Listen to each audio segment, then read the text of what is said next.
I signed up for the retreat, the way I signed up for most things that were supposed to be good for me. Half on purpose, half like I was placing a bet against my own burnout. It was late March, the kind of week where my calendar looked like a bruise. My work inbox kept reproducing. My apartment felt like a hotel room I paid too much for, a place I slept in but didn't live in. I'd started doing that thing where you open the fridge, stare into the white light, and forget what you were looking for, because your brain is already 3 arguments ahead. A friend of a friend posted a link. Weekend self-care retreat, movement plus journaling plus nature, limited spots. The photos were all linen and sunlight, a wooden deck with yoga mats like quiet promises, a mug of tea on a windowsill, steam rising like a soft surrender. I clicked. I read reset and reconnect and nervous system regulation, and thought, yes, please. My nervous system is a feral animal living under fluorescent lights. I didn't read much else.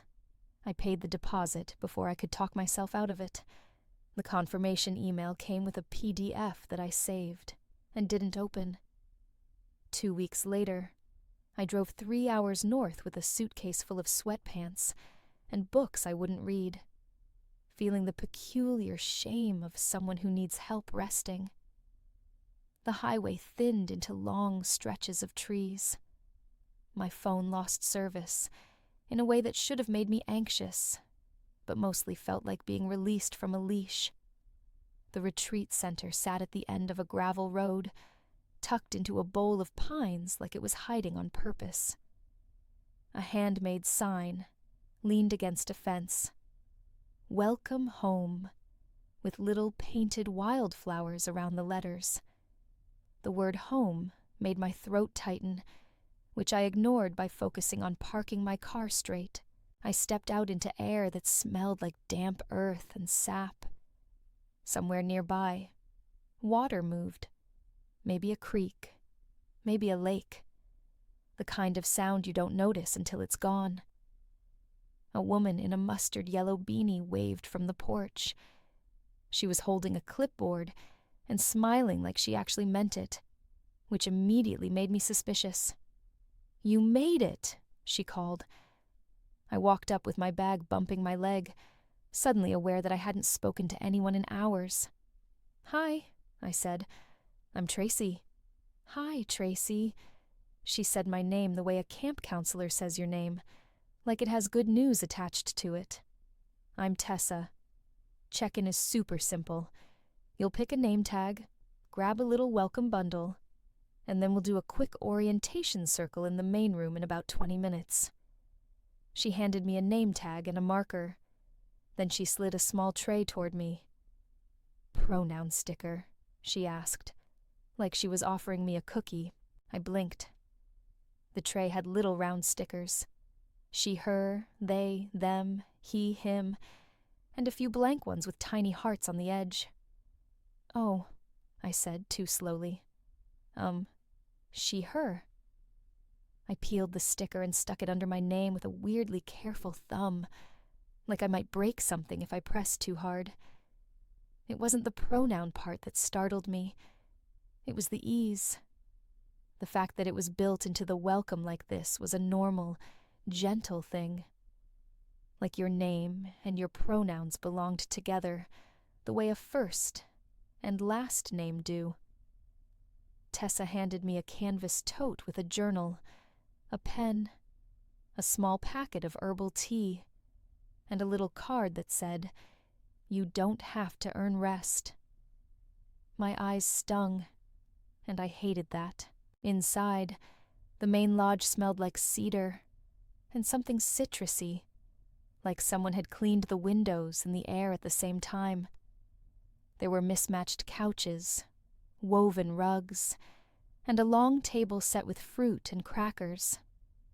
Women moved through the space, with the relaxed choreography of people who weren't bracing for impact.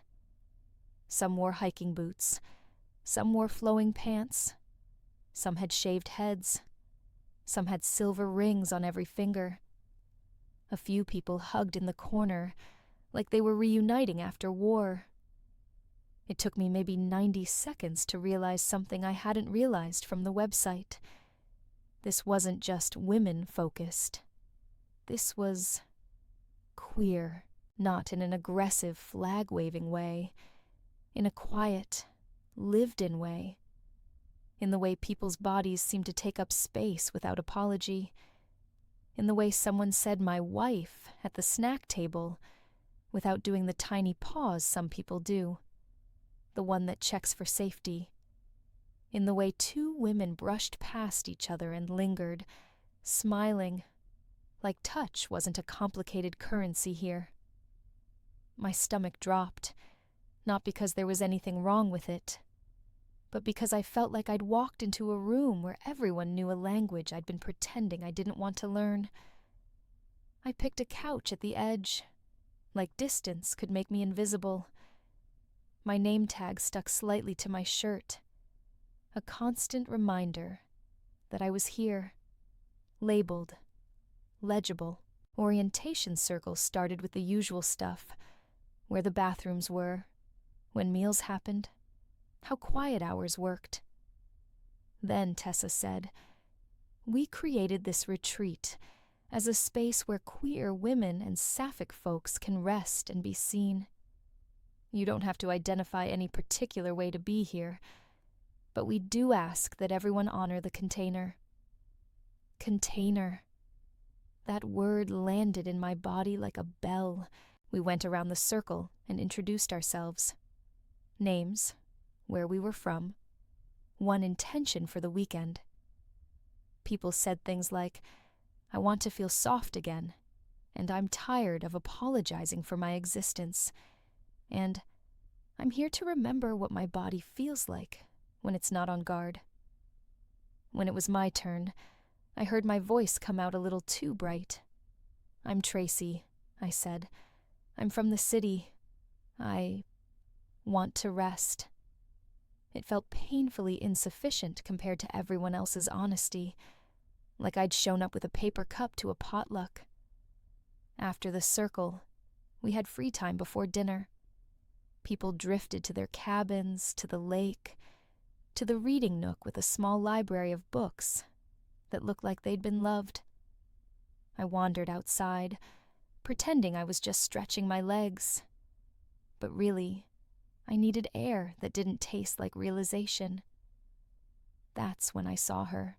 She was sitting on the porch steps with her elbows on her knees, tying the laces of a worn pair of trail runners. She had dark hair pulled into a loose bun, and a face that looked like it had learned to be calm on purpose. Strong cheekbones, kind eyes, the faintest line between her brows like she spent time thinking. Her sweatshirt was faded charcoal, and she wore a thin silver chain around her neck that caught the light when she moved. She looked up as if she sensed me hovering. Her mouth curved into a small, wry smile. "You look like you're about to either flee or file a complaint," she said. I startled, then laughed, because the truth hit too close. "Is it that obvious? Only to someone with the same instincts," she said, and she stood, brushing her hands on her leggings. "I'm Rowan." "Tracy," I said, again, like we were starting over. Rowan glanced at my name tag, then at my face. "First time at one of these?" she asked. "Yes," I said. "Also, first time realizing I should read PDFs." Rowan's smile softened. "Did you sign up by accident?" I hesitated. I could feel the fork in the conversation. Lie and keep it tidy, or tell the truth and let it be awkward. "Kind of," I said. "I thought it was just a self-care thing." "It is," Rowan said. "It's also a queer thing. Surprise." My shoulders dropped a fraction. "I'm not sure I belong," I admitted, and the words felt like I'd been holding them in my mouth all day. Rowan tilted her head. "Do you feel unsafe?" she asked, immediately serious. No, I said quickly. Not at all. Everyone's been nice. It's just, I feel like I walked into someone else's living room. Rowan nodded like she understood that exact feeling. Okay, she said. Then here's my official, unsolicited porch step wisdom. You don't have to know exactly what you are to be allowed to breathe. My eyes prickled, and I hated that too. Rowan's voice gentled, almost teasing. Also, you're allowed to be confused without treating confusion like a crime. Something in my chest loosened at that. Thank you, I said quietly. Rowan gestured toward the trail that led around the lake. Want to take a walk? The water's doing that thing where it makes your brain stop yelling for a minute. I should have said no. I barely knew her. My social battery was already flickering. But my body had already decided, in some quiet, ungovernable place, that I wanted to be near her. Yeah, I said. I'd like that. We walked along the lake path, where pine needles softened the ground, and sunlight flickered through branches, like it was filtering itself. The lake was gray-blue and calm, holding the sky without trying to improve it. Rowan kept an easy pace, not rushing, not performing. Every now and then she pointed out something small, a cluster of mushrooms, a heron standing impossibly still, a fallen tree that looked like a sleeping animal. So, she said after a bit, what brought you here besides the universal desire to escape email? I laughed. Honestly, I've been running on fumes for a year. I've been good, responsible, productive, and I'm tired of being a machine. Rowan nodded. Machines don't get to be sad, she said, or soft. Exactly, I said, surprised she'd named it. Rowan glanced at me. And what else? She asked, like she knew there was always an else. My throat tightened. The lake reflected light onto her cheekbones. She looked grounded in the world, in a way I wasn't sure I'd ever been. I don't know, I said, automatically. Rowan gave me a look that was gentle, but not fooled. That's okay, she said. You can keep it in your pocket until you're ready. Dinner was a long table of soup and bread and roasted vegetables. People laughed loudly. Someone talked about the best queer bookstores in the state, like it was essential survival information. I listened more than I spoke, feeling like a guest at a party I didn't know the rules for, but also feeling an odd warmth in my chest. The warmth of being in a room where nobody was trying to shrink. After dinner, we did a group exercise in the main room, a guided journaling session about the stories we inherited. Tessa asked us to write down messages we'd received about love, about bodies, about what was allowed.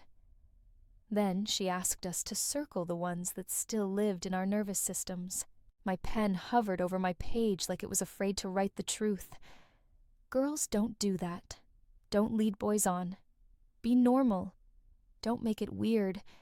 You just admire her. You're just close friends. Stop staring. The last one made my stomach flip. When Tessa invited people to share, voices rose around me. Some trembling, some strong, all honest. I kept my mouth shut. My heart pounded anyway, like my body wanted credit for attending. Later, in the dimness of the lodge, Rowan sat beside me on the couch as if it was the most natural thing. She leaned back, arms loose, her knee angled toward mine without touching. Our shoulders were close enough that I could feel her warmth through fabric. "How's your brain?" she murmured. "Loud," I admitted. Rowan smiled a little. "Mine too," she said, "but quieter than usual. That's why I keep coming back. It's like a pressure valve." "You come every year?" I asked. "This is my third," she said. "The first time, I came right after I ended a relationship that had me pretending I wasn't thirsty for tenderness. I didn't even realize how dehydrated I was until I stopped. Her words landed in me with a strange force. Dehydrated, thirsty, tenderness. I stared at the fire flickering in the hearth. "Does it ever feel too real?" I asked, and I didn't have to specify what I meant. Rowan's gaze stayed on my face, steady. "Yes," she said, "but too real is sometimes just finally accurate." My throat tightened. I wanted to tell her everything in one messy rush. That I'd kissed girls in college as a joke. That I'd held my breath every time a certain friend brushed my hand. That I'd built my life like a straight woman. Because it was easier.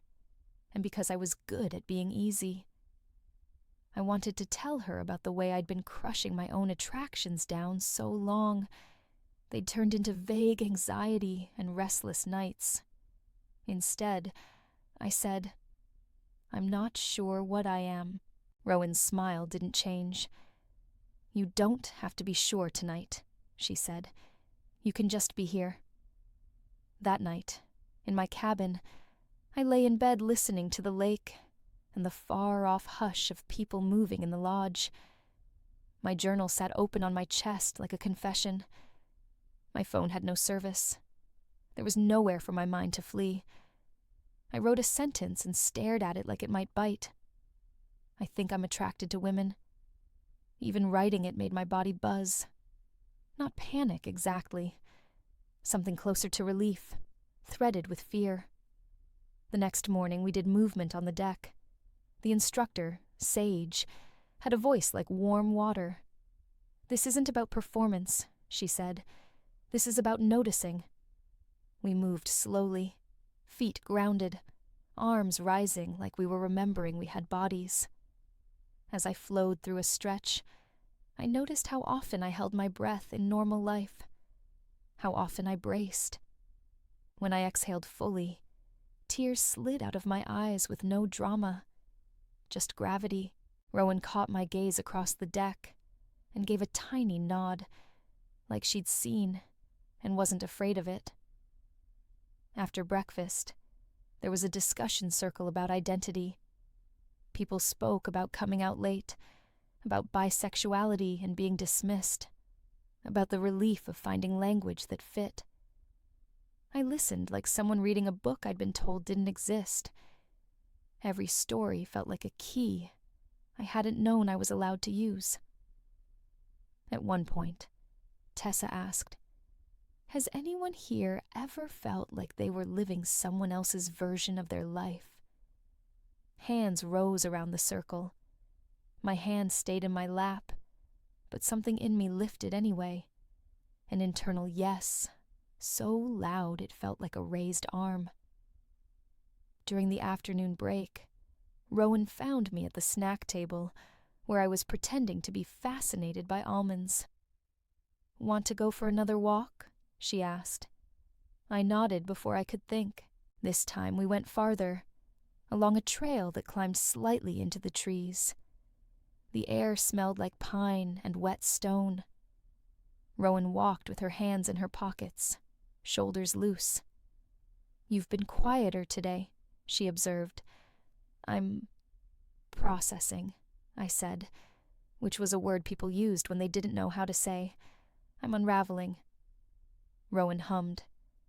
"Processing is good," she said. "What's coming up?" I swallowed. The trees around us held the kind of privacy that feels like permission. "I think I've been lying to myself," I said finally. Rowan didn't look shocked. She didn't look triumphant. She just looked present. "About what?" I stopped walking. My heart hammered like I'd started sprinting. "About how I feel," I said. "About women." Rowan's face softened. "Okay," she said gently. "Thank you for saying that out loud." My eyes stung again. I hated that I kept almost crying like my body was leaking truth through the seams. "I don't know what to do with it," I admitted. "I have a life, a job, A boyfriend who's perfectly nice. A family who thinks I'm settled. And I'm here, and people are talking about their wives and their first kisses, and I feel like I'm watching a movie that's secretly about me. Rowan's gaze held mine. You don't have to decide your whole life in the woods, she said. You just have to stop gaslighting your own heart. The phrase hit me so hard I laughed once, startled. That's extremely accurate, I managed. Rowan smiled a little. I'm wry, not cruel, she said. There's a difference. We stood there for a moment, the trail quiet around us. I became aware of the way my body wanted to step closer. The wanting felt simple and complicated at the same time. Rowan shifted her weight. Careful. Can I ask you something? She said. Yeah. Are you attracted to me? She asked. Straightforward but gentle, like she was offering me an exit if I needed one. My breath caught. Honesty rose in me like a wave. Yes, I whispered, and my voice shook. I think I am. Rowan exhaled slowly. Okay, she said. I'm attracted to you too. The world didn't explode. The trees didn't judge us. The lake kept being a lake somewhere below. My body felt lit from inside. Not in a frantic way. More like a lamp someone finally turned on. Rowan held up a hand slightly, palm open. Can I? She asked. It took me half a second to understand. She was asking if she could touch me. My throat tightened with the sheer decency of it. Yes, I said. Rowan's fingers curled lightly around mine. Her hand was warm, calloused in a way that suggested a life lived with hands, not just thoughts. The contact was small, but it rearranged something in me. It was astonishing how much tenderness could fit in a simple held hand. We walked back like that, hand in hand, not rushing, not hiding. When we got near the lodge, Rowan let go gently, not like she was ashamed, but like she was respecting the container and my pace. The fire snapped, throwing sparks into the dark. I don't know what it means yet, I continued, voice steadier now, but I know I'm done pretending it's nothing. A few people nodded. Someone murmured, yes. No one looked surprised. No one demanded specifics. The acceptance felt like warm water on a bruise. After, when the bonfire dwindled and people drifted back to cabins, Rowan walked with me to mine. The night air was cold enough to make our breath visible. The lake's edge was a dark line. At my cabin door, I turned to face her, heart hammering again. I'm scared, I admitted. Rowan's eyes were kind and clear. I know, she said. It's scary because it matters. I hesitated, then asked, Can I? The rest got stuck. Rowan stepped closer, careful. You can, she said softly, but only if you want to. I wanted to. I wanted to so badly it felt like thirst. I nodded. Rowan leaned in slowly, giving me 1,000 chances to change my mind. Her hand hovered near my elbow, not grabbing, just present. When our lips met, it was gentle and brief, more a question than an answer. My whole body went quiet, like something in me recognized itself. When we pulled back, I exhaled a laugh that turned into a shaky breath. Okay, I whispered, half to myself. Okay. Rowan smiled, small. Yeah, she said. Okay. The next morning, I packed my bag with the strange sadness of someone leaving a planet with a different atmosphere. The lodge was bright with goodbye energy, hugging, exchanging numbers, promises to meet again. It felt like camp, but with more honesty and better boundaries. Rowan found me by my car. She held out a folded piece of paper. I wrote you something, she said. Not a love letter. Don't panic. I laughed. Okay. It's a list, she said, of tiny ways to be honest without detonating your life. not instructions, just options. I took it with careful fingers like it might be fragile. "Thank you," I said, throat tight. Rowan studied my face. "You don't owe me a storyline," she said quietly. "You don't owe me a dramatic choice, but you do owe yourself the truth." I nodded, blinking hard. "Can we stay in touch?" I asked, and it felt like a risk. Rowan's smile warmed. "I'd like that," she said, before she stepped back. She squeezed my hand once. Quick, grounding, and then let go. The drive home felt longer than the drive up. My phone regained service, and immediately started buzzing like an angry insect. Messages from my boyfriend. "Hope you're relaxing. Miss you. Can't wait to hear about it." A work email slipped in like it belonged. The normal world rushed toward me like a wave. At a gas station, I sat in my car and unfolded Rowan's paper with hands that shook slightly. It wasn't a manifesto. It was simple. Tell one true friend. Change nothing today. Change one small thing. Write the words down every morning. Don't make "not ready" mean never. Choose curiosity over shame. Remember, suppression is exhausting. Remember, you are allowed. I stared at the last line until my eyes blurred. When I got home, my apartment smelled like stale air and city dust. I dropped my bag by the door and stood in my kitchen, the same kitchen where I'd been a machine. The silence felt different now. Not empty, loaded. My boyfriend called that evening. His voice was warm, familiar, easy. "How was it?" he asked. My mouth opened and my old instinct tried to answer with a highlight reel. Great food, beautiful lake, yoga, met some cool people. Instead, my heart did a brave, stupid thing. It was clarifying, I said carefully. "Clarifying how?" he asked. Still casual, not sensing the fault line. I paused, feeling the edge of what I could say without being cruel. I wasn't going to dump him on the phone like a dramatic reveal. I wasn't going to pretend nothing happened either. "It made me realize I have things I need to be honest about," I said, voice soft. "About myself." Silence hummed on the line for a beat. "Are you okay?" he asked, and there was genuine concern in it. "I think I will be," I said, "but I need time, and I need conversations. Real ones."